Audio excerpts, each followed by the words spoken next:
Welcome back to EDH on a Budget. I'm your host, Iceman. Today we're going to be going over 6 different green cards that are underplayed. And first up, we have Lignify. Lignify is a tribal enchantment tree folk aura for 1 in green. This enchants a creature. Enchanted creature is a tree folk with base power and toughness 0/4 and loses all abilities. So this is, I think, one of the most underutilized types of removal, because when you exile a commander or destroy a creature, they can recur that creature, they can recast a commander, but when Lignify is on that creature, it is stuck. It cannot be recast, it cannot be resummoned from the graveyard or anything. They have to deal with the enchantment, and not all decks are equipped to deal with that. And most people don't run sacrifice outlets, so and that'd be kind of funny anyway, watching them have to sacrifice it just to try to cast it again. With 0 power, it doesn't matter if they attack, if they block. You're probably not going to be attacking with anything 5 or greater unless you're going for the win or if you just don't care. It's a great way to turn off that commander's ability. And since it has tribal on the card, any tree folk deck that is running tribal should definitely run this, or if you got a changeling deck, because a lot of your tribal synergies say when you cast a tree folk or when or goes tutor for a tree folk, cards like that will let you tutor this up, and with only 2 mana it's really cheap removal. This is only 30 cents and it's only used in 2% of decks. Next up is kind of like, it seems underwhelming, but it just creates so much passive card draw. Shaper's Sanctuary is a green enchantment for just 1 green mana. So it can come down turn 1, which is one of the things I like about it, and it will typically stay there all game because people are not going to see this as a threat. And whenever a creature you control becomes the target of a spell or ability an opponent controls, you may draw a card. So it does say may, so if you had, a situation where you didn't want to draw it because you're running out of cards to draw, or you're being pinged for life because every time you draw, you don't have to. But for 1 green mana, how much card draw do you really want to for this 1 card to be worth it? If this said 1 green sorcery and it said draw 2 cards, most people would probably play that. If you drew 3 cards, it's just really good value. Do you have to run creatures that get targeted? Maybe. But for the most part, this is just something that naturally happens throughout the game. So I wouldn't run all card draw where it's like this, where you're just depending on stuff to happen. But this is a good one to sprinkle into a deck and just get that incremental card draw. This is used in 0.3% of decks, and it is about $1. And this is pretty cheap in terms of the history of this card. It has been several dollars more than this. It's a good time to pick it up. Next, we have a card that's fluctuated quite a bit in price and how much it's used. It's used in about 1% of decks. It is Viridian Revel. This enchantment is 1 green, and it says whenever an artifact is put into an opponent's graveyard from the battlefield, you may draw a card. So this is not treasure hate specifically. It doesn't stop them from doing anything with treasure or clues or food or any of the other tokens. But when those get sacrificed, they do hit the graveyard. So you will draw a card every time one of those tokens hits the graveyard, and that's obviously going to happen more and more. Wizards is going to keep printing more and more treasure. They just came out with a clue deck. They came out with food deck and Lord of the Rings, and they keep creating more junk tokens, scrap tokens. Just all of these artifact tokens just keep getting created. This card is only going to get more and more useful as time goes on. It is $1.50, and it works with non-artifact tokens. Artifact cards in general they hit the graveyard from the battlefield, this will draw you a card. Turn 3, it's a good time to drop this. You know, the game's getting underway. People might still be ramping with their artifact rocks, and you know them entering the battlefield isn't going to draw a card. But you know, if a board wipe happens and destroys all artifacts, which green actually has a lot of that, so you could be forcing the issue and really draw a lot of cards with that.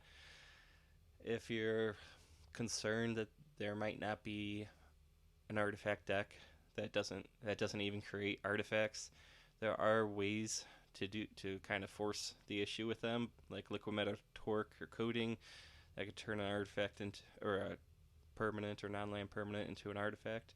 So if something's going to be removed, just hurry up and turn that into an artifact and let it go to the graveyard and draw a card. You also can run cards that create artifacts for your opponents. Genesis Chamber. There's actually a good bit of white removal that gives artifacts like map tokens or a clue token, and there's just a lot of ways to kind of make that happen. So I'm not even concerned. Again, for 3 mana, if this draws 3 or 4 cards, that's pretty par. I'd be happy with that, and has the ability to draw a lot more than that. And more than likely, when you're drawing the cards, will be on your opponent's turns, which is kind of a nice time to draw the card, because if you go above 7 on your opponent's turn, 7 cards in hand, you still get to have even more choices on your next turn, versus on your turn you'll have to discard, which isn't necessarily a bad thing. Next up, we have Knight's Soil. Knight's Soil is, I think it's an underplayed enchantment. It's pretty cheap to come out. It's only $1. No, actually, scratch that. It had several reprints, and it's only like a quarter, or 25 cents, 30 cents. And this is a green enchantment. You pay 1, remove 2 creatures in any graveyard from the game to put a Saproling token into play. A Saproling is a 1/1 green creature. So this can be done as many times as you have mana, as you can remove 2 creatures from any graveyard. And it's instant speed, which is so nice. White specifically has so many ways to draw 1 card per turn if a creature enters the battlefield with mana value 2 or less, or power 2 or less, or anything like that. So for just 1 mana and removing opponent's creatures, or you could even do your creatures, that's a lot of value for just using 1 green mana. You don't have to tap anything. It can be done at instant speed to create a blocker. Even after, if somebody board wipes, you can get those, exile a lot of those creatures that just left, and then you'll have all these tokens to swing on your turn, which I know they're 1/1s. They're not going to be that threatening, but depending on how you build your deck, you could definitely have a go wide synergy, or a way to pump them, or combat damage matters cards. So I think this is really underplayed, and it is only in 0.3% of decks. Next up, we have Seal of Primordium. This enchantment is 1 and a green, and it says sacrifice Seal of Primordium, destroy target artifact or enchantment. So this is only 30 cents and used in about 2% of decks. I know it's not a creature, and green really loves creatures because you can recur them and they like to swing with them and whatnot, but this is very versatile. If I see this on the battlefield, it will change how I play. I'm not going to be playing any of my enchantments or artifacts or any of those, because I don't want them to die, right? So, but if I don't play them, I also don't get value from them. So they're basically like dead cards in my hand until this is off the board, and that can really slow down the game for that player. If their artifact or enchantment is card draw and they can't cast it because it's just going to be destroyed before you can draw your cards, you're just kind of stuck, and it trust me, it really can mess with you. There's not many good ways to deal with this other than physically removing it itself. But then they could just sacrifice it in response and destroy whatever artifact or enchantments on the battlefield. And as I mentioned earlier, liquid metal coating and torque can turn stuff into an artifact. So you can destroy non artifacts and enchantments that way, which is a nice little combo in the deck if you were to play both of them. I do also like how it's very easy to recur in green.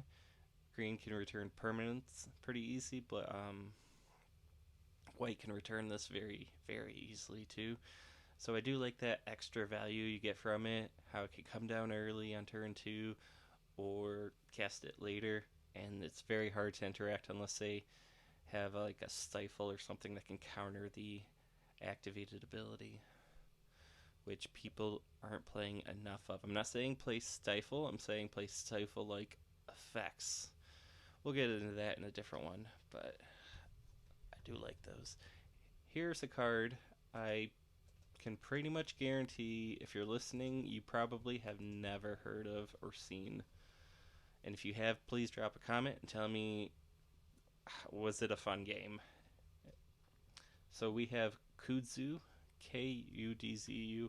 This card is $1, about 80 cents, and used in 0.02% of decks, so it's rarely seen. This enchants a land for 1 green green. When target land becomes tapped, it is destroyed. Unless that was the last land in play, Kudzu is not discarded or put in the graveyard. Instead, that player whose land it just destroyed may place it in any other land in play.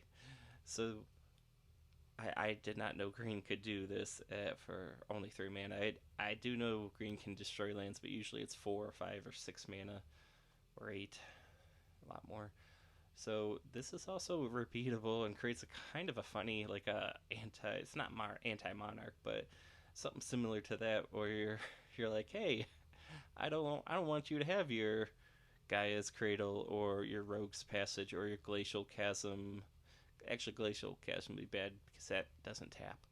But regardless, you put this on a land that has a activated ability that taps, and they're going to stop using it, which is the same as it being destroyed, right? If they don't tap it for mana and they don't tap it for an activated ability, it's technically still there and still land on the battlefield, but them not using it is the same.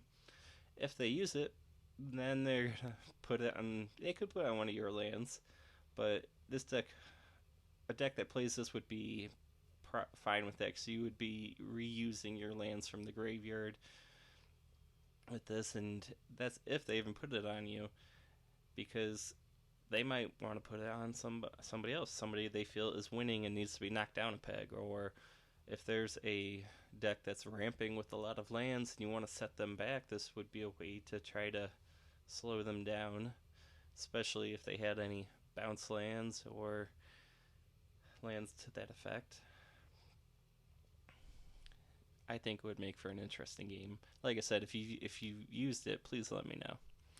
Next up, we have Crop Sigil.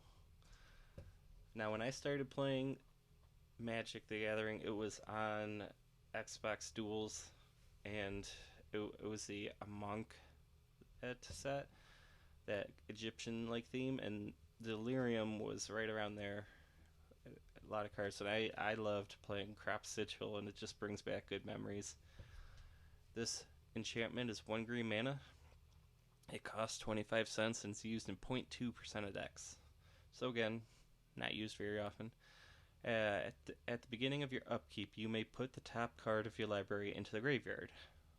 Alright, so selective mill, that's kind of nice knowing, no, I don't want that in there, or I don't need that because I got plenty of lands, I don't need another one, pitch it.